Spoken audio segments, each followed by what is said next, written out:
Artificial intelligence is seen everywhere in modern culture and society. The advent of the computer and digital processor has led to a rise in a new philosophical thought developed in the mid-20th century. As technology begins to advance at an even faster pace, will robots be able to catch up with humans in intellectual thinking? This video will give background information and studies relevant to the topic of artificial intelligence and will lead to several thought-provoking questions.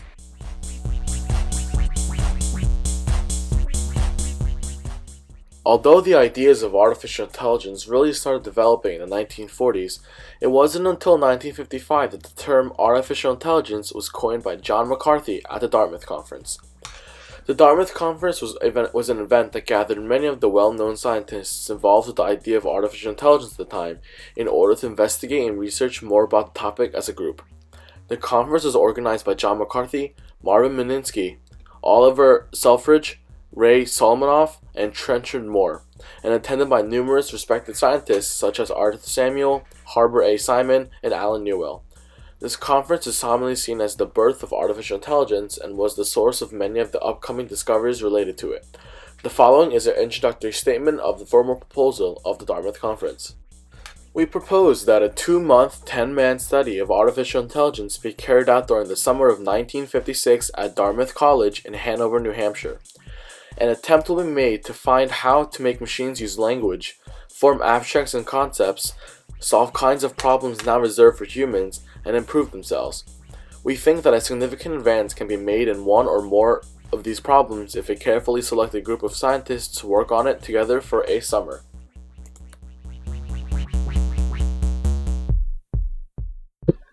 Alan Turing is considered the father of artificial intelligence and created the debate on whether machines will ever be able to think intelligently like humans. Turing created a way to test the intelligence of an artificial intelligence system. This test will indicate how well a computer can think intelligently and respond to situations in a humanoid manner. In order to do this, he created the Turing test in 1950, which includes the imitation game. In the game, there is a human and a machine, both either X or Y, and an interrogator.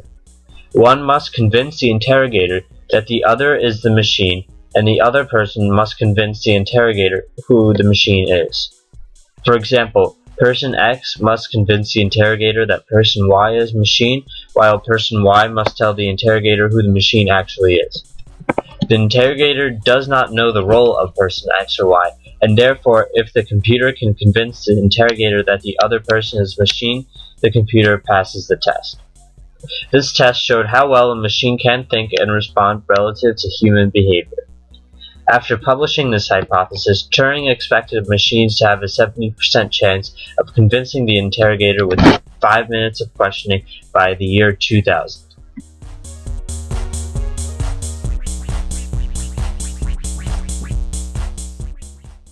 Another influential hypothesis is the one by John Searle. John Roger Searle was an American philosopher born in July of 1932. He strongly believed in biological naturalism, meaning that he believed in order to create a conscious being with human-like traits, the biological processes that occur within the brain must be recreated.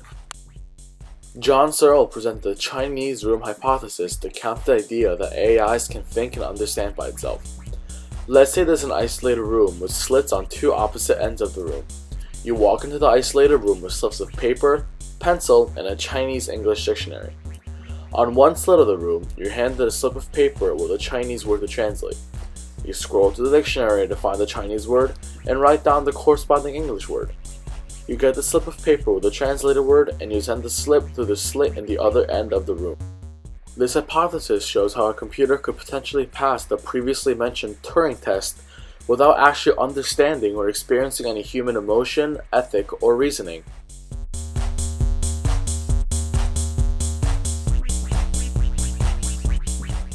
The physical symbol system hypothesis was created by Herbert A. Simon in his article published to the National Academy of Sciences in 1980.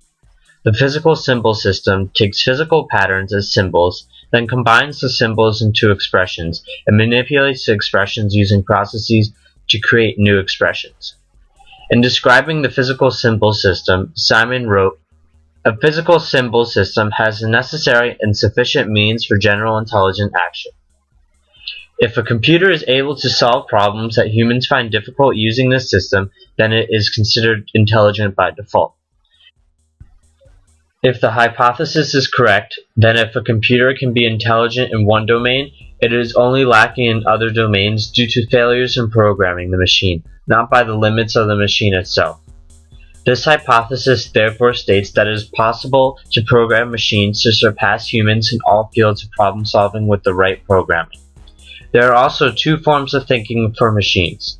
There is artificial intelligence, in which the machine is programmed by a human to think intelligently and to solve problems, and there is the second form of the physical symbol system, which is known as cognitive simulation, in which machines solve problems in a humanoid process.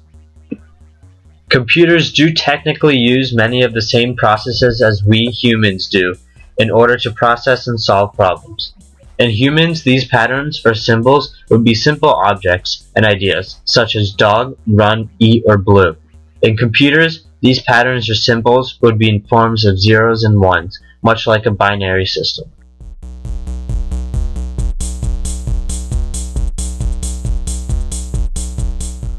As all the previous researches and studies have shown, the two sides of the debate comes down to computationalism versus biological naturalism. Computationalism, created originally by philosophers such as Hilary Putnam, argues that thinking is just a derived form of computing. According to computationalism, the human brain is just an information processing unit that sends and receives clusters of information and data throughout the body. This entails that artificial intelligence can be created by using computer technology that are available today, very similar to the everyday computer processing units that we all use. Ray Kurzweil, the head scientist and researcher at Google, said the following in an interview. I've had a consistent date for 2029 for the vision of artificial consciousness, and that doesn't just mean logical intelligence, it means emotional intelligence, being funny, getting the joke, being sexy, being loving, understanding human emotion. That's actually the most complex thing we do. That is what separates computers and humans today. I believe that gap will close by 2029. On the other side of the debate exists the hypothesis known as biological naturalism. Biological naturalism was proposed first by the cognitive scientist John Searle, who was mentioned previously in the video for his work on the Chinese room hypothesis. Biological naturalism argues that biological processes that occur in the brain must be replicated in order for artificial intelligence to be created. This hypothesis entails that we are much farther away from creating artificial intelligence than the believers of computationalism tend to believe. This is because, once again, believers of biological naturalism think that all the biological processes that occur in the brain, such as the electric pulses within our neurons, must be recreated within the machines and robots for artificial intelligence to be created. John Searle stated the following quote in his research paper about the topic. We do not know all the details of exactly how consciousness is caused by brain processes, but there is no doubt that it is in fact. The thesis that all of our conscious states, from feeling thirsty to experiencing mystical ecstasies, are caused by brain processes is now established by an overwhelming amount of evidence. The brain is a biological machine, and we might build an artificial machine that is conscious, just as the heart is a machine and we have built artificial hearts. But because we do not know exactly how the brain does it, we are not yet in a position to know how to do it artificially. The two theories, biological naturalism and computationalism, clash in how artificial intelligence can be achieved. Do we need to recreate the biological processes that occur within our brains to achieve true artificial intelligence, or can we use modern computing units to achieve artificial intelligence?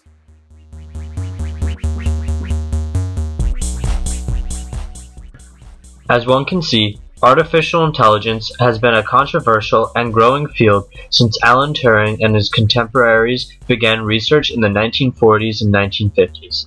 Artificial intelligence, no matter how sci-fi or unrealistic it may seem, is a very tangible reality in today's modern world.